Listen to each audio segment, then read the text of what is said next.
तो चलिए एक बार फिर से आपका स्वागत है द सिलेक्शन पॉइंट प्रयाग में। और आज मैं आपके सामने बेहतरीन सा एक कंफ्यूजिंग प्रीपोजिशन के साथ साथ आज मैं लेके आया हूं कंफ्यूजिंग कंजंक्शन। यानी ये ऐसे कंजंक्शन हैं जो बहुत कंफ्यूज करते हैं कि इनका यूज हमें कहाँ करना है, कैसे करना है, क्योंकि इन सब का जो मतलब होता है या इन जो वर्ड आपके सामने आपको दिख रहे हैं मेरे पीछे, एज, सिंस और बिकॉज, इन सब का मतलब, तीनों का मतलब एक ही होता है, लेकिन इनके यूजेस कहाँ होते हैं। और बहुत सारे ऐसे बच्चे हैं जो हद से ज्यादा इन सब में परेशान होते हैं कि इनका यूज कैसे करें। और ऐसे ही शॉर्ट वीडियो आपको मिलते रहेंगे 18 तारीख तक, क्योंकि मैं आपके सामने, जैसे मैंने कल आपको टू और टूवर्ड्स बताया, अंडर और बिलो बताया, उसी क्रम को, उसी सीक्वेंस को आगे बढ़ा रहा हूं कंजंक्शन के लिए। तो चैनल पे नए हो तो सब्सक्राइब जरूर कर दे, दोस्तों को शेयर भी करें और प्लीज लाइक भी करें। अब देखिए यहां पर बात यह है कि इन तीनों का जो मतलब होता है वो एक ही होता है, क्या? क्योंकि, ठीक है, इन तीनों का मतलब होता है क्योंकि या चूंकि, ठीक है, क्योंकि या चूंकि, इन तीनों का मतलब। अब बात यहां पर यह है कि इन तीनों का यूज हम कब करते हैं, कैसे करते हैं। और आपको मैं एक चीज और बताऊंगा कि कहां पर एज सून एज और एज लॉन्ग एज का यूज किया जाता है, क्योंकि बहुत बहुत बहुत इंपॉर्टेंट टॉपिक होता है। अच्छे अच्छे बच्चे, मैं बताता हूं कि इसमें, इस टॉपिक में यूज करने में घबराते हैं, परेशान हो जाते हैं। तो आपको परेशान नहीं होना है। एज सून एज और एज लॉन्ग एज कहां यूज होता है, सिर्फ एक trick, one trick you have to know, उसके बाद आपके सारे क्वेश्चन सॉल्व शुरू होने हो जाएंगे। उसके लिए लेकिन पहले, उससे पहले हम लोग इसे पढ़ते हैं कि एज लॉन्ग एज और एज सिंस और एज, ये सब कहां यूज होते हैं। इसकी हिंदी देख लिया आपने, क्योंकि या चूंकि होती। क्लियर हो गए, क्योंकि या चूंकि होती। अब आगे बढ़ते हैं कि देखिए एज, सिंस और बिकॉज, ठीक है भैया, याद रखिएगा ये तीनों वर्ड, एज, सिंस और बिकॉज, ठीक है। अब याद रखिए, रखना क्या है कि ये दोनों जो होते हैं ये हमेशा हमेशा सेंटेंस की स्टार्टिंग में आते हैं, हमेशा सेंटेंस की स्टार्टिंग में प्रयोग किए जाते हैं, में प्रयोग किए जाते हैं, लेकिन ये हमेशा बीच में, हमेशा बीच में आते हैं,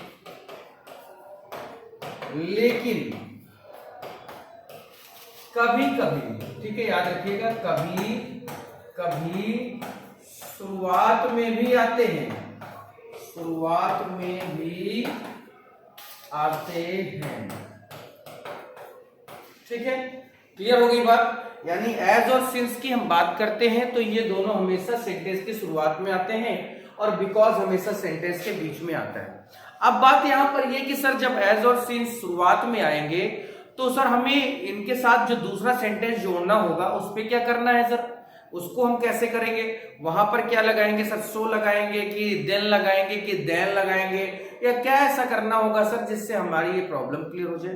तो सबसे पहली बात मैंने आपको बताई कि एज और सिंस, ठीक है, याद रखिएगा, एज और सिंस, ठीक है, एज और सिंस दोनों कहां यूज होते हैं, हमेशा सेंटेंस की स्टार्टिंग में प्रयोग किए जाते हैं, जबकि बिकॉज हमेशा बीच में आते हैं, बीच में, लेकिन कभी कभी शुरुआत में भी आते हैं।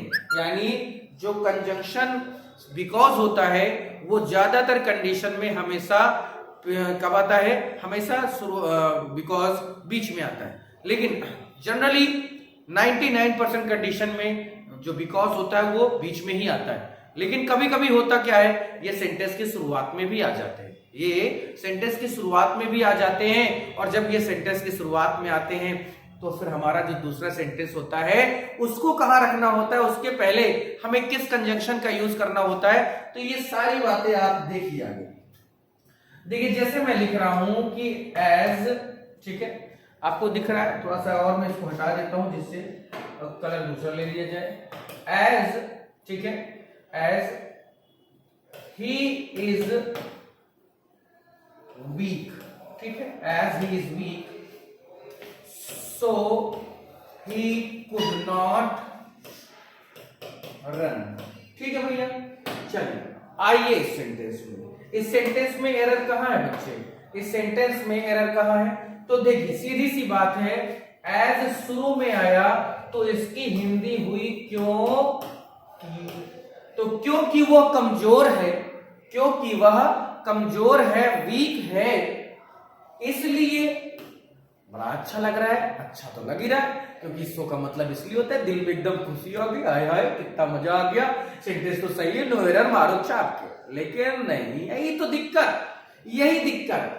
याद रखिएगा कि जब कभी भी एज शुरू में आ जाए तो बच्चे मेरे, कभी भी आप याद रखेंगे कि इस जगह पर आप हमेशा केवल और केवल क्या यूज करेंगे? कॉमा यूज करेंगे। कभी भी सो जैसे शब्दों का प्रयोग नहीं किया जाता है, यह बात याद रखिएगा। एज और सिंस के साथ यही कंडीशन है बच्चे कि एज और सिंस दोनों ही, ठीक है, एज और जो सिंस दोनों ही सेंटेंस की शुरुआत में आते हैं। पहला सिंस वाला सेंटेंस खत्म होगा तो दूसरा वाला सेंटेंस शुरू करने से पहले कॉमा लगाना है, फिर दूसरा सेंटेंस लिखना है, फिर दूसरा सेंटेंस लिखना है। इनके बीच में किसी भी तरह का कोई भी वर्ड नहीं रखा जाता है। इस बात का आप पूरा खास ख्याल रखें, इस बात पर आप पूरी तरह से क्लियर हो जाएं कि एज और सिंस बच्चे याद रखेंगे कि ये शुरुआत में आते हैं हमेशा, और इनके बाद वाला जो सेंटेंस होता है उसमें उसकी शुरुआत या बीच में जो कंजंक्शन हम सोचते हैं लगाने के लिए, जैसे यहां पर सो लगाया, अच्छा तो था क्योंकि वह कमजोर है इसलिए वो दौड़ नहीं सकता।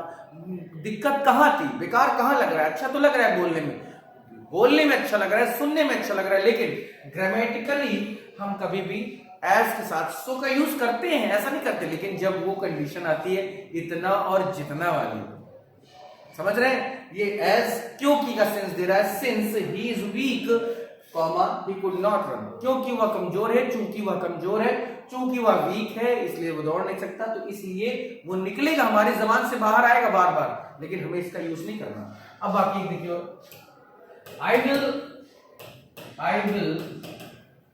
टीच हिम, ठीक है, बिकॉज ही इज वेरी